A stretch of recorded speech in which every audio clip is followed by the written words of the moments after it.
ನಿಮಗೆಲ್ಲ ಹೇಮಾವತಿ ನದಿಗೆ ಕಟ್ಟಿರೋ ಗೋರು ಡ್ಯಾಮ್ ಬಗ್ಗೆ ಗೊತ್ತೇ ಇರುತ್ತೆ. ಹಾಗಿದ್ರೆ ಈ ಹೇಮಾವತಿ ನದಿಯ ಉಗಮ ಸ್ಥಳನ ನೋಡಿದ್ದೀರಾ? ಬನ್ನಿ ನಾನು ತೋರಿಸ್ತೀನಿ. ಇದು ಇರೋದು ಮೂಡಿಗೆರೆಯ ಜಾವಳಿಯಲ್ಲಿ. ನೀವಿಲ್ಲೇನು ನೋಡ್ತಿದ್ದೀರಲ್ಲ, ಇದೇ ಹೇಮಾವತಿ ನದಿಯ ಉಗಮ ಸ್ಥಳ. ಪುರಾಣಗಳ ಪ್ರಕಾರ ಹೇಮಾವತಿ ಮೊದಲಿಗೆ ನದಿ ಆಗಿರಲಿಲ್ಲಂತೆ. ಬದಲಿಗೆ ದಕ್ಷಿಣಾಯಣಿಯ ಆತ್ಮ ಆಗಿರುತ್ತೆ.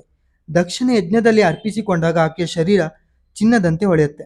ಆಕೆಯ ತ್ಯಾಗ ಮತ್ತು ಭಕ್ತಿಯನ್ನು ನೋಡಿದ ಶಿವ ಆಕೆಯ ಆತ್ಮವು ಶಾಶ್ವತವಾಗಿ ಪ್ರಕೃತಿಯ ಶಕ್ತಿಯಾಗಿ ಮರುಹುಟ್ಲಿ ಅಂತ ಆಶೀರ್ವಾದ ನೀಡ್ತಾನೆ.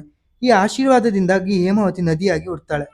ಹೇಮ ಅಂದ್ರೆ ಚಿನ್ನ, ಹಾಗಾಗಿ ಈ ನದಿಗೆ ಸುವರ್ಣ ಪ್ರವಾಹ ಅಥವಾ ಚಿನ್ನದ ಹೊಳೆ ಅಂತಾನೂ ಕರೀತಾಳೆ.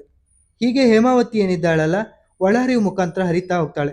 ಕೆಲವೊಂದ್ಸಲ ಒಳಹರಿವು ಜಾಸ್ತಿ ಆದಾಗ ಭೂಕುಸಿತ ಕೂಡ ಆಗತ್ತೆ. ಹೀಗೆ ಹರಿತಾ ಹರಿತಾ ಹೋಗಿ ಆಕೆ ತನ್ನ ತಾಯಿ ಕಾವೇರಿನ ಸೇರ್ತಾಳೆ.